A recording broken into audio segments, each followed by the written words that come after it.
যুক্তরাষ্ট্রে অবৈধভাবে অবস্থানের অভিযোগে দেশটি থেকে ফেরত পাঠানো আরও ৩৯ জন বাংলাদেশে পৌঁছেছেন।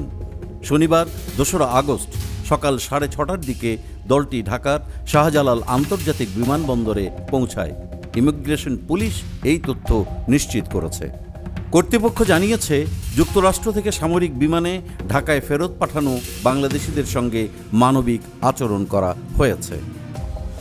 এর আগে শুক্রবার পররাষ্ট্র মন্ত্রণালয়ের কনস্যুলার ও কল্যাণ অনুবিভাগের এক বার্তায় বলা হয়েছিল, মার্কিন সামরিক বাহিনীর বিমানে করে ৬১ জন বাংলাদেশিকে ফেরত পাঠানো হচ্ছে।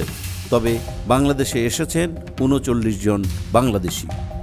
এর আগে বিভিন্ন সময়ে আরও ১১৮ বাংলাদেশি নাগরিককে ফেরত পাঠায় দেশটি। পররাষ্ট্র মন্ত্রণালয় সূত্র জানায়, মার্কিন প্রেসিডেন্ট ডোনাল্ড ট্রাম্পের প্রশাসন দায়িত্ব নেয়ার পর থেকে দেশটিতে অবৈধ হয়ে ধরা পড়া বিভিন্ন দেশের নাগরিকদের নিজ নিজ দেশে পাঠিয়ে দেওয়া হচ্ছে। এরই পরিপ্রেক্ষিতে বাংলাদেশেও প্রতি মাসে কিছু মানুষকে ফিরতে হচ্ছে।